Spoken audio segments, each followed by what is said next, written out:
We live, baby. Welcome to the Ladder Podcast, man. I'm so excited to be back with you for another week of some dope content all about leadership. I'm your host, your favorite Crew Excellence member, Justin Strickland, and I'm not by myself today, man. I brought a special guest, a man that's near and dear to my heart. And I brought him out, man, so we can talk some leadership, we can have some good time, and hopefully y'all catch some jewels and some gems today as usual. If you are new, The Ladder is a podcast about leadership. I bring guests on, we talk about different topics, all from the foundation on how we can become excellent leaders, no matter what capacity that is in. So thank you for joining.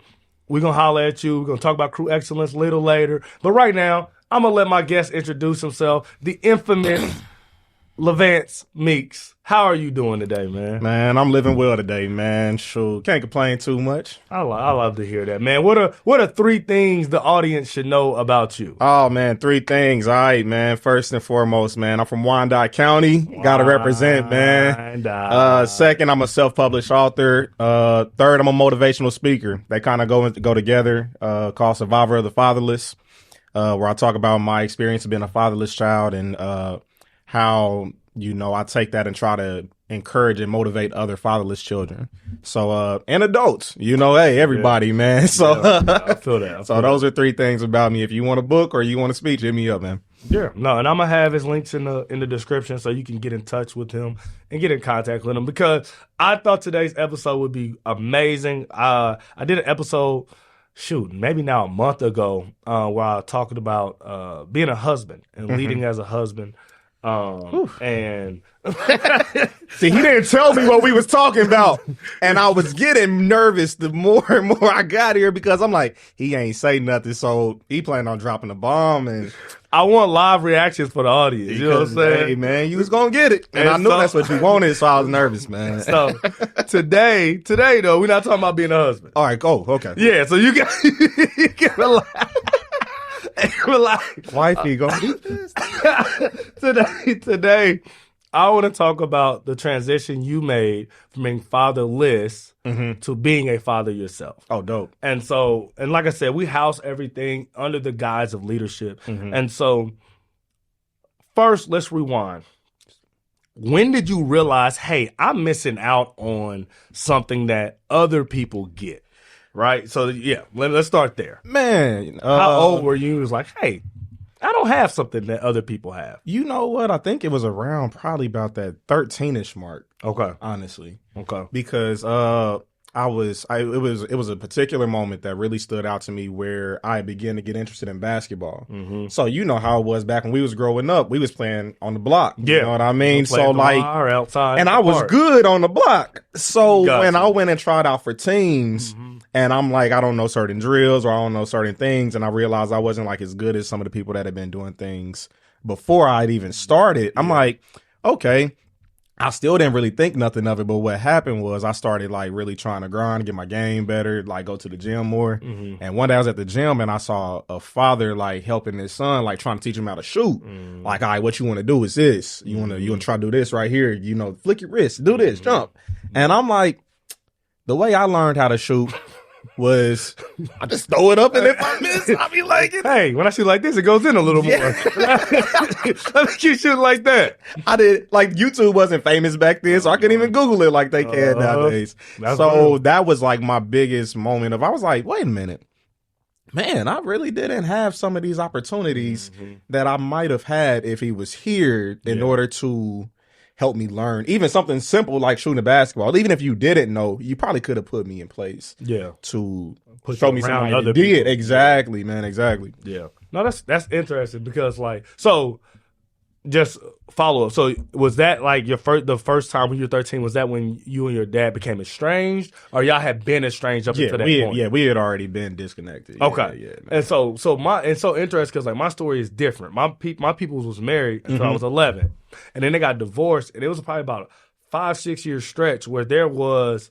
a lot of disconnection between me and my pops. And it's so, and I always say like those were like for young men, I feel like those are the most important years of their life, right? Where they try to figure out what manhood looks like, what kind of man do I want to be, And like the little things, like what kind of athlete do I want to be? Like the stuff, because up until that point, my dad had handled all my athletics. He put me in sports when I was 4. I was playing basketball, football, track, doing everything. And then when they got divorced and there was a disconnect, then it was like he put me in stuff, but because he wasn't around every day, it was like there was no follow up. There was no like I was outside shooting, but I was like you. I was by myself. I would go in. Yeah. I had a Kobe Bryant DVD. I would look at how Kobe was shooting, and I would run outside and try to remember. And so by the time I was like 16, 17, I had like 10 different jump shots because I was just making them up as I was going. But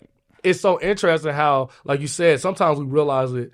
We compare our situation to others. Yeah. And like, hey, something's missing in my situation.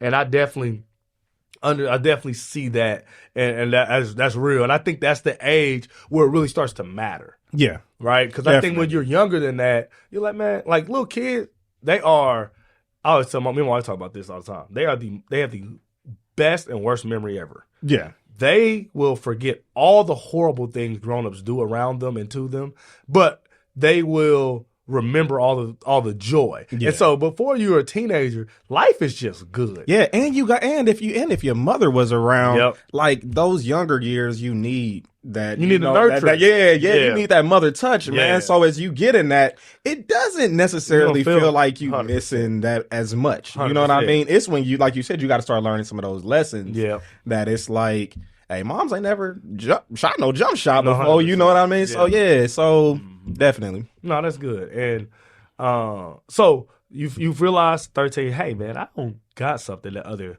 kids have. Yeah. Do you think that plays how big of a role do you think that plays in, let's say, your high school years? It played a huge role in my high school years, in my opinion, but it was kind of for the wrong reasons though. Okay. Because I lacked confidence. Mm-hmm. I lacked I don't want to say security, but I lacked the courage to even like defend myself at times because I ain't never had to scrap before, so I don't know if I can. You know what I mean? Mm-hmm. Like, man, I've lacked the courage to talk to the girls at times, man. I don't know what respect really looks like. You know what I mean? So, and then I took all of that stuff and I really had a blame factor now too. So that's what I mean when I say like I used it for kind of like bad purposes because now I'm like, man, yo, this is all his fault. Mm-hmm. So it becomes anybody that knows, like, if you have a crutch, even when you don't use it and you're using it excessively, like, it becomes an issue. You know what I mean? Like, because now you feel like you can't even walk straight without it. Yeah. So, like, every time I do something, it's like an excuse of, well, it's because I didn't know. It's because he didn't do it. It's because he wasn't around. And it's like, yeah, maybe that might be a part of it. But the other part of it is that you made that choice. Yeah.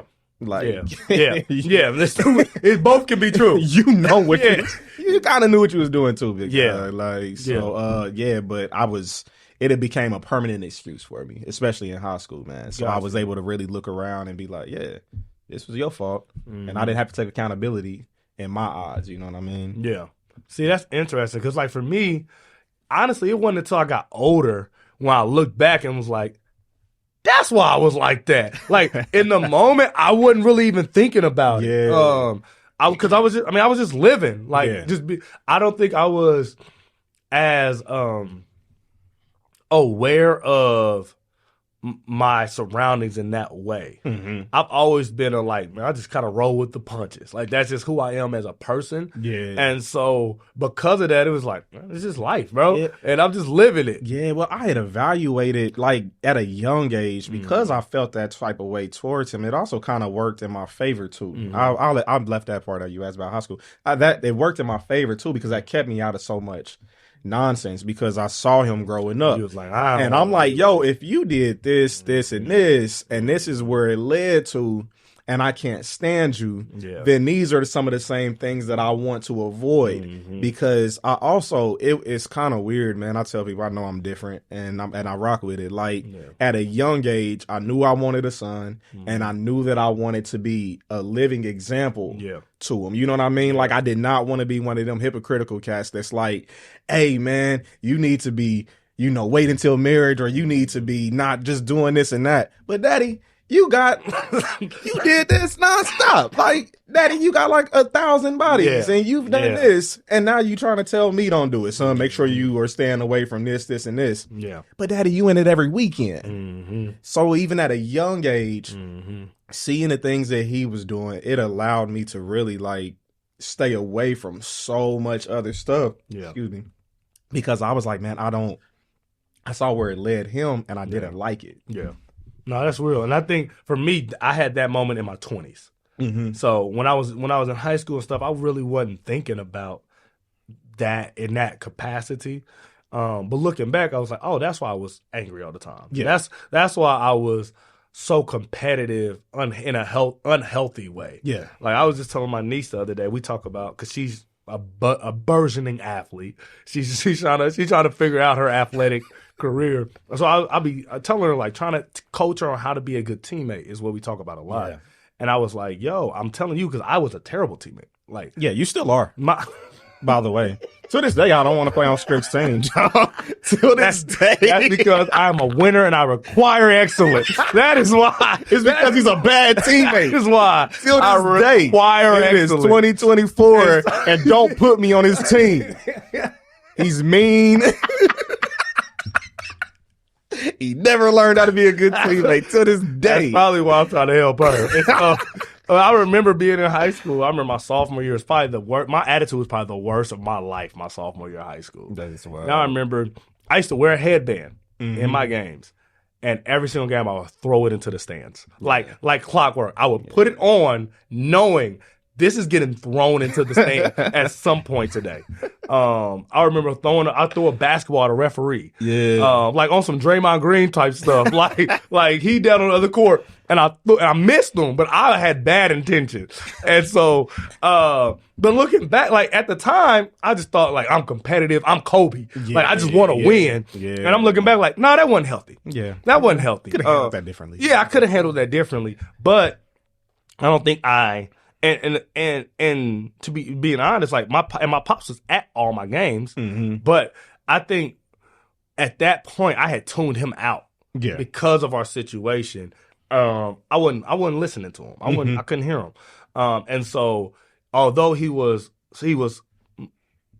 kind of present because of some things that happened in our family structure, his leadership was absent. Yeah, there was a complete lack of leadership from him to me. It was no translation, and so was there someone or somewhere you went to find leadership when you realized you were missing it? Without a doubt, I've been, I excuse me. That's one of my core pieces or critical pieces that I really try to encourage people to do is seek mentorship, man. And I was really blessed at a young age where multiple people kind of just came into my life, even when I wasn't necessarily seeking it. Yeah. I was always open to it, but it was like some people came into my life that really just like showed me mad love. You know what I mean? Like, so it was definitely something that, helped keep me afloat. You know what I mean? Like helped keep me grounded. And, it was examples that I'm able to look at and see firsthand, you know.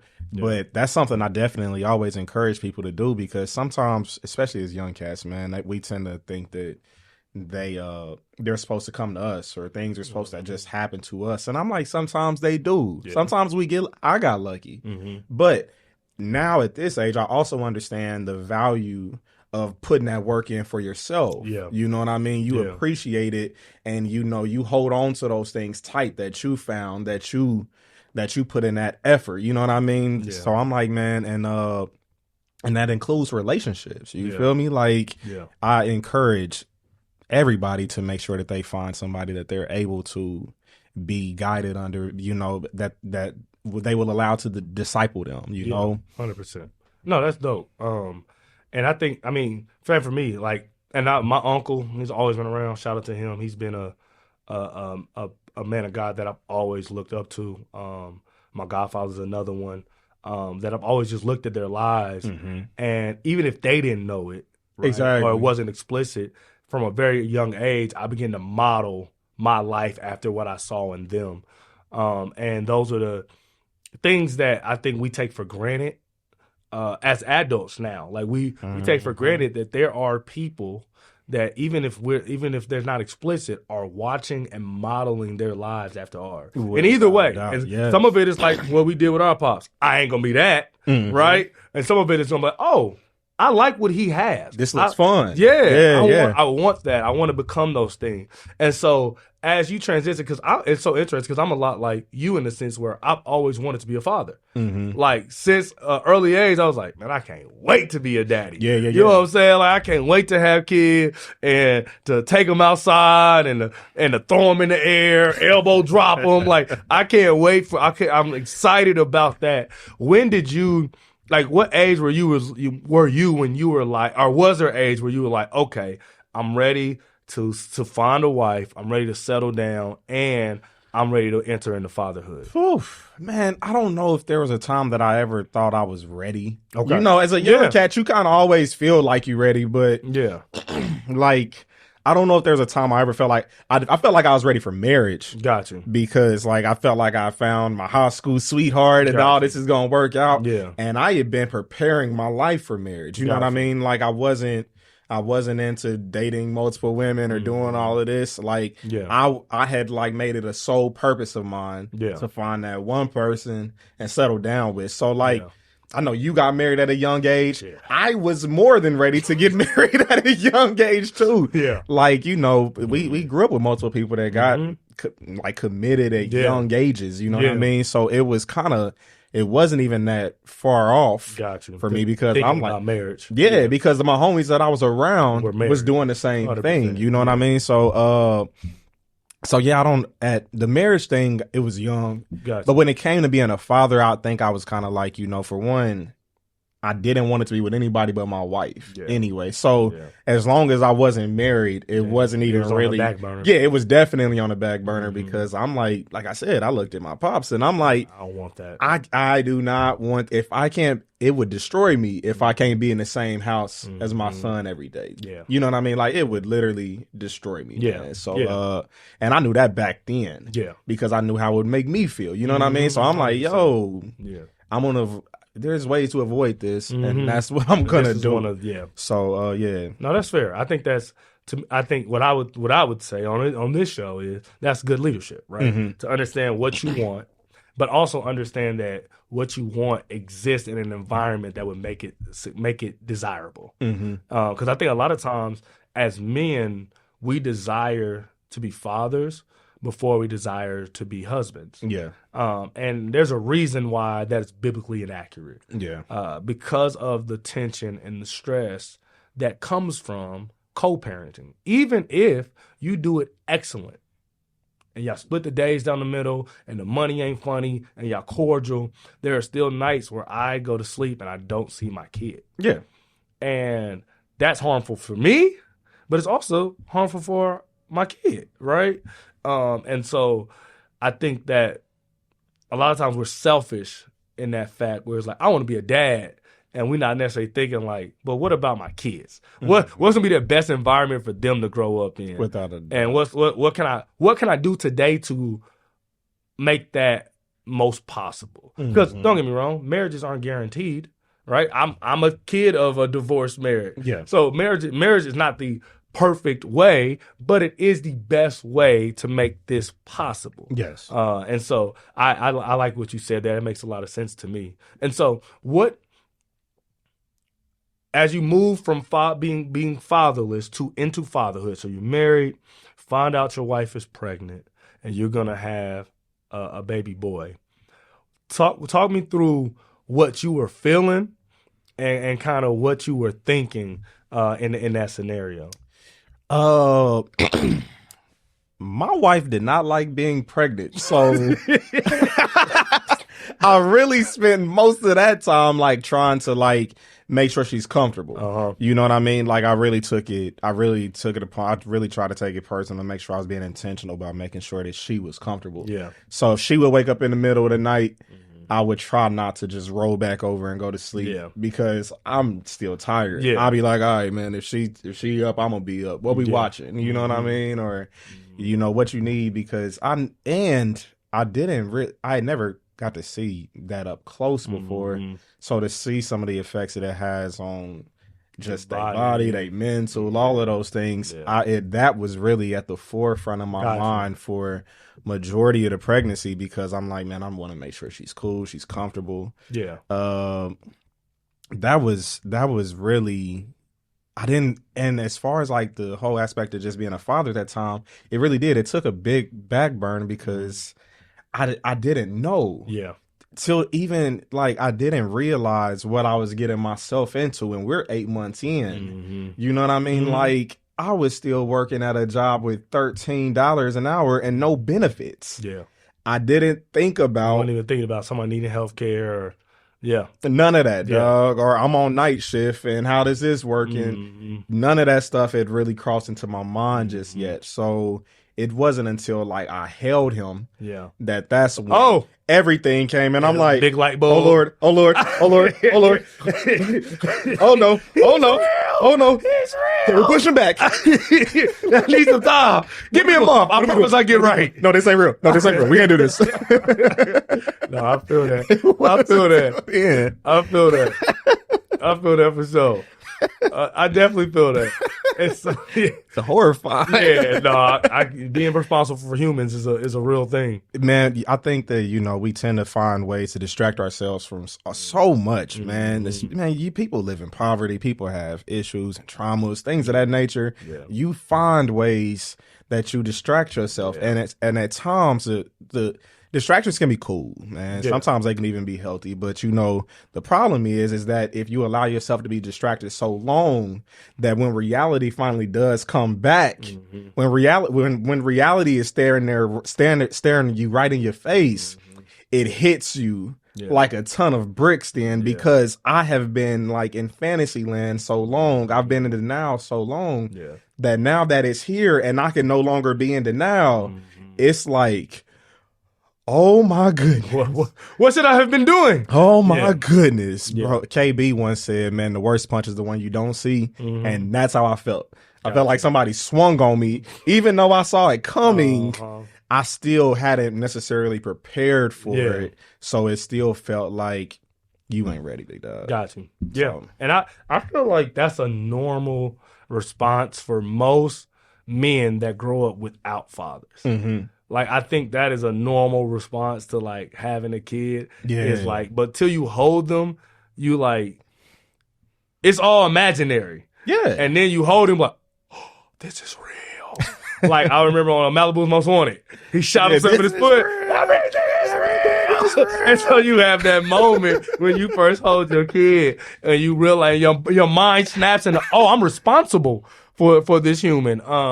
And so I liked what you said. I hope people caught it. Is it's okay to have hobbies and to have different coping methods, but if they keep you from ever dealing with reality, then you'll never really become who you're supposed to be. Without a doubt. And it made me think of I don't know why, but I got the image of crackheads.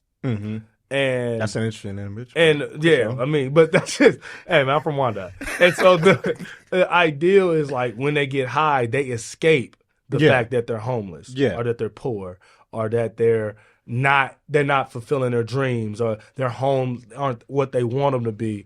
And eventually the reason that it was so devastating to the black community was eventually they crossed over, because there were functioning crackheads at first. Just like there are other people that are on drugs, but they're functioning. They're in alcoholics, things like that. CEO, addicted to cocaine. They're functioning addicts. But the thing about crack that made it so devastating was there became a point where they no longer wanted to exist in reality, where they were only worried about their next distraction. And that can be a lot of our leaders today. Is we know that we have a call and responsibility for leadership, whether it be in a home or in a company or in a family or whatever kind of a capacity that is in. But instead of stepping up to the plate and becoming the leader we're supposed to be, we spend our time distracted. Without a doubt. Whether it be binging Netflix or TikToks or just whatever we can come up with, because it's just not social media. We can come up with a lot of different distractions Easily. that keep us from stepping up and being the leader we're called to be. And so now it's real for you. You're a dad. You are walking this out. What did it require of you as a leader that you were not expecting?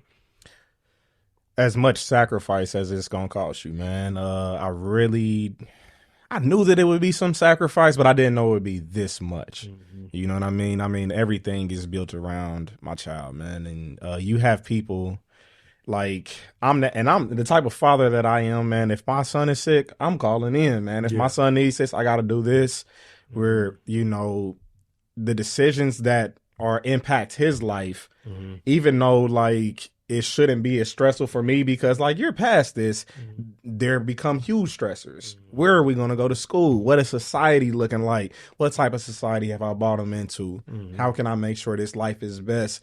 And in order to do those things at times, so much stuff, you are sacrificing time, sacrificing this, that. Mm-hmm. And it was truly unexpected. You know what I mean? Like, people, you got some people that wake up for work at 7:30. They're at 8. I have to wake up at 6:30. So I can drop film off. Yeah. You know what I mean? Yeah. And you sacrifice funds nonstop, man. You know, all those trips that you want to take, sometimes they got to get put on the back burner. You know what I mean? Yeah. That was my biggest one. It taught me how to see things from his perspective too, man. You know, I really had to sit back because oftentimes, you know, certain leaders, you know, I believe that they can kind of get trapped in, this is how I see it. 100%. This is the only way to do it. And this is how we have to do it. Yeah. But I think that there has been certain people that I admire where they have to step back and look at how is this person receiving this information? Yeah. Which route is he going? Is this the best route? Because so with my son, you know, the initial thought is like, yo, we want to homeschool them because, yo, schools nowadays make me nervous. They're teaching certain things I don't like. You know, we're not doing this. My son is this, that. I don't want to do it. Yeah. I kept looking at his personality and I kept looking at who he is and how he interacts with people. And I told my wife, I said, we can't homeschool him right now. At this point in time, this isn't good for him because his personality needs and wants to be around other people. We was at Taco Bell yesterday and he's like, roll down the window. Hi. Like he craves that right now. So it also taught me to really, you know, step aside from what I always think is right and what I always think is the best answer and really take a look at his side and say, is this really what he needs at this point in time? And how can I make my adjustments to make sure that he's getting what he needs? Yeah, no, that's good. Like, so I heard you say, like, in this area, leadership requires sacrifice. It requires you to be observant. Yes. And it requires you to lead him the way he deserves to be led, not the way you want to necessarily lead. Yes. Which I think are all wonderful principles that apply outside of being a father. Without a doubt. If you're leading anything, if you do those three things, you'll be an excellent leader. I think the number one thing you said, I think all leaders underestimate is what sacrifice looks like. Without a doubt. Because we are, as leaders, when you are a leader, you are looked upon as the expert. And for some of us, that makes us prideful in the sense where, well, no, I'm the leader, I'm the expert. Just do what I say, and that's it. And those are the worst leaders to follow. Those are the worst, those are the worst people to be like, man, eventually you're like, man, I am done with you. I ain't following you no more because you're not sacrificing. Yeah. You just coming in and dictating, but I'm not seeing you have skin in the game. I'm not seeing you have given anything to this cause other than orders. Yes. And as humans, that's just not how it works, right? Like that we have to.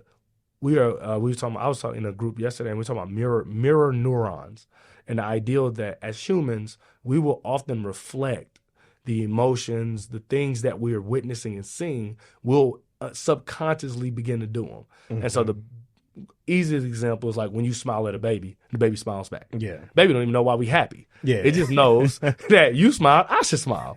And so it's the same thing when you're leading, you're talking about sacrifice. When leaders are sacrificing, other people are much more open to, I'll spend a little more time on this. Or I'll help. This ain't my project, but if y'all need me, I'll come over there and help y'all, because they see someone doing that. And so that, I love that as a principle. I had a guest on here talking, and they talked about servant leadership, and that's kind of the core of that. The ideal is like, as a leader, I'm first to sacrifice. I'm first to serve.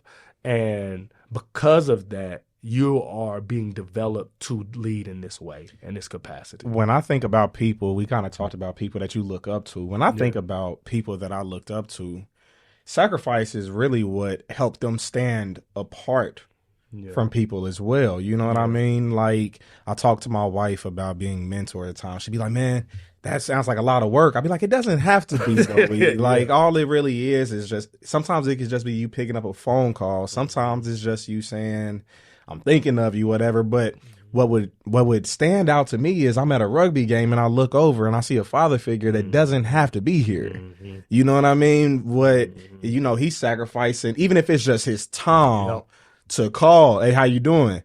It means the world to me, because I'm like, hey man, it's kind of dope. You know what I mean? I'm doing just fine. Even if we ain't talking about nothing. You giving me your time.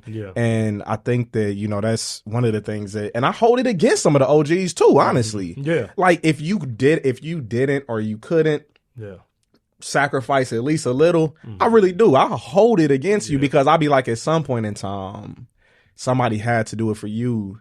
And maybe you just didn't do it for me. I don't know. But I felt like you was in a position to do so. You know what I mean? Like, so it is. It's very important, man. And I think at times people overlook it because I think we're selfish by nature. Too. You know what I mean? 100%. Like, I want my desires 100%. There. My wife has a game tomorrow at 9 a.m. I ain't no 9 a.m. wake her up on Saturday mornings. Yes, wake her up. I said it. I don't do 9 a.m. mornings. But in order for my wife to feel appreciated and loved, I'm going to be up at 8:59. And be there. I ain't gonna make it through this. Nah, that's real. And like, for me, like, even though I don't have kids of my own, I have built my life open to sacrifice without a doubt in that capacity. Too much. Probably tomorrow's a perfect example. We got volleyball at 8:00. We got to be there at 7:30. That means we got to get up at 7. We got to leave the house at 7, so we got to get up, and I got to go help my grandma before that, so I got to get up at 6, go help my grandma, come back, get the niece, and wife, she ain't coming till 8. Then I got to get the niece, and we got to, Louise is like favorite you. Crew she member. Ain't getting up. Yeah, she ain't. Favorite crew Hey, don't member. you speak that blasphemy on here. That's blasphemy. Don't you get on here talking that foolishness. Favorite crew. See, that's how people don't get invited back. You ain't seen Louise since she made that claim. I ain't seen her. That's how people don't get invited back. And so, but no, it's 100% right. And I tell my wife all the time, it ain't about me. Like, because what I'm doing is showing this is how you invest in the next generation. Without doubt. I've been, as you have, I'm grateful to have seen other people do it. And so now I know, that's what investment looks like. I did an episode with Pops, with Adrian Roberson. And that's literally the thing that stands out to me about him. Is he is constantly, what can I do for you? What do you need? Where are you at? What do you need? Are you trying to come over here? Like, he's constantly investing and sacrificing for the next generation. He's creating space and room for people to come into and move into the next step in leadership. And so, what are some things, because we got to get ready to close, because I'm looking at the time. We've been rolling. This has been a good episode, though. I appreciate you. I got a whole bunch of little homies that are new to fatherhood. They got newborns, they got little babies, they got babies on the way. What are 3 tips you can give them from the leadership standpoint that will help them navigate these next few years as a father? 3 tips. Whew. See, this is one of those things I wish you would ask me before. I could have got my answers ready, because it's a lot. But I think the first thing is continue to learn, man. Continue to learn, because it's being a father. It's always gonna be things for you to learn about that you can teach your child. Yeah. You know, there's always gonna be. And this is another one. I might have switched it. That might be one, but let me say two. I just thought about it. Know when to delegate stuff. Okay. I think that as a leader, I have to know when to delegate stuff at my job. But as a father, I have to be okay with it, know when to do it, and not let my pride get in the way of it. Because I tell people, like, yo, I cannot swim. My son, I will not be like, I can't swim, so he won't be able to swim. Yeah. I have to delegate that to somebody else. And I tell people that doesn't make me a bad father. Yeah. That makes me smart. Yo, I can't teach him how to swim. Part of being a leader, in my perspective, from whether it's being a parent or just whatever form you're in, is I want you to be better than I am. Yeah. And I want you to be your best self. Exactly. Yeah. You know what I mean? And so if I can put you in this situation, if I can expose you to this through somebody else, I'm going to do it. Then I'm going to do it. Yeah. And that doesn't make me bad. So one would be just continue learning. The other would be to know when to delegate, responsibilities, man. That doesn't mean that you are not over it. It's just saying, make sure that you know you're doing the best that you can for your child, man. I like that. I'm gonna come back to that point when you finish your second. And let me see, man. Third one, man. Let me see. Whew, man. Quick, Meeks. You just got to be patient. I'll say that. You got to be patient, man. That's a good one. It's kids have a whole different train of thought than you do. Don't they? And you had that child with somebody. So whether it's your wife or whether it's your baby mama, I've learned that women and men tend to think so differently about even the smallest things. I was gonna say, and even if it's just personalities, you know what I mean? Yeah. I think this. Yeah. I cannot just get upset and be like, you know what? I'm out of here. Yeah. No, you have to be patient. When my son was born, I honestly was horrified, right? I was scared. Yeah. I looked at my wife and said, I'm a jokey person. Baby, I can't, you don't joke with me right now. Mm-hmm. I'm vulnerable and I'm scared. Yeah. Do not joke with me right now. Please be patient with me because I don't know. I didn't even realize what I was signing up for.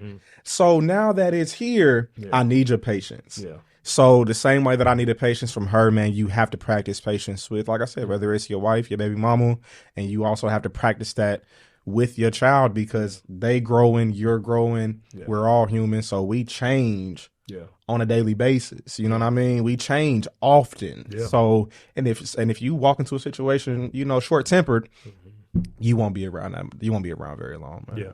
That's just honesty with you, man. No, I like that. That's the first principle. Be honest with yourself. Stop. You get three. Get three. I'm not bad, so bro. I just want to reiterate it for the audience because I thought they were really good. You said you have to be patient. You have to know how to delegate, and you have to be constantly learning. Yes. So for my leaders, you want to be excellent, especially for those that are entering fatherhood. Those are three things you can do to become an excellent leader for your family. And so I want to make sure you hold on to those and you do those. And I'm just excited. I think this episode was fire. I didn't tell him nothing about it because I wanted to get him raw.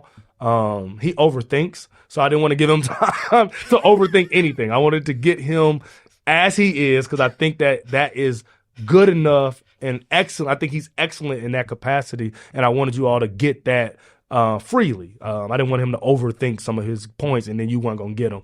He'd get on here trying to sound like Cornel West. I just needed him to Let me look at my phone. Yeah, I just needed him to be him today, and he was, and it was excellent. So I want to give you your flowers. I appreciate you. Your journey as a father has been inspiring for me, and getting to watch you as you grow and as you are constantly evolving and becoming better. I appreciate getting to be a witness to that. And I want to say you're doing a wonderful job as a father, and your family is blessed because of that. And crew, hey man, it's an honor and a privilege to be here before you. I don't take it lightly. You could be anywhere else, but you're hanging out with me. And so I just want to say thank you so much. His links are in the description if you want to get in touch with him, if you want him to come out speak to your people, if you want to purchase a book. He's super dope, and I hope y'all enjoyed him today. And until next time, man, your favorite Crew Excellence member, you can ask his mama. She loves me. And I'm out, man. Peace.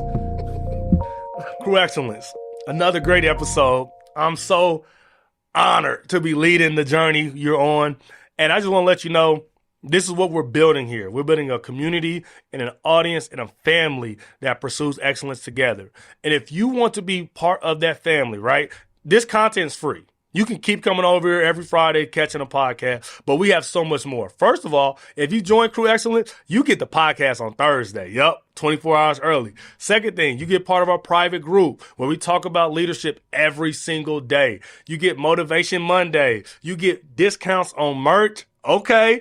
And anytime we have an event, you get first dibs on tickets. So I think that being a part of this community is amazing. There's definitely different levels to it. But hey, if you just watching and you say that ain't for me yet, cool. I appreciate you. Keep watching. Like, comment, subscribe. But if you want to go deeper and you want to be more of a part of a community that loves each other and that pushes each other to be their best self, go ahead, head over to the website, join Crew Excellence. It's a membership site on the site. You can join it and then you get entered right into the community, plugged in. Hey, it's dope over there. I'm talking about fire. You missing out. But hey, I love y'all for whatever you do and however you are a part of Crew Excellence. And I can't wait till next week. Please watch another video. If you missed the episode, tune in because they all fire. All right, man. It's the host who's the most, your favorite Crew Excellence member, and I'm out. Peace.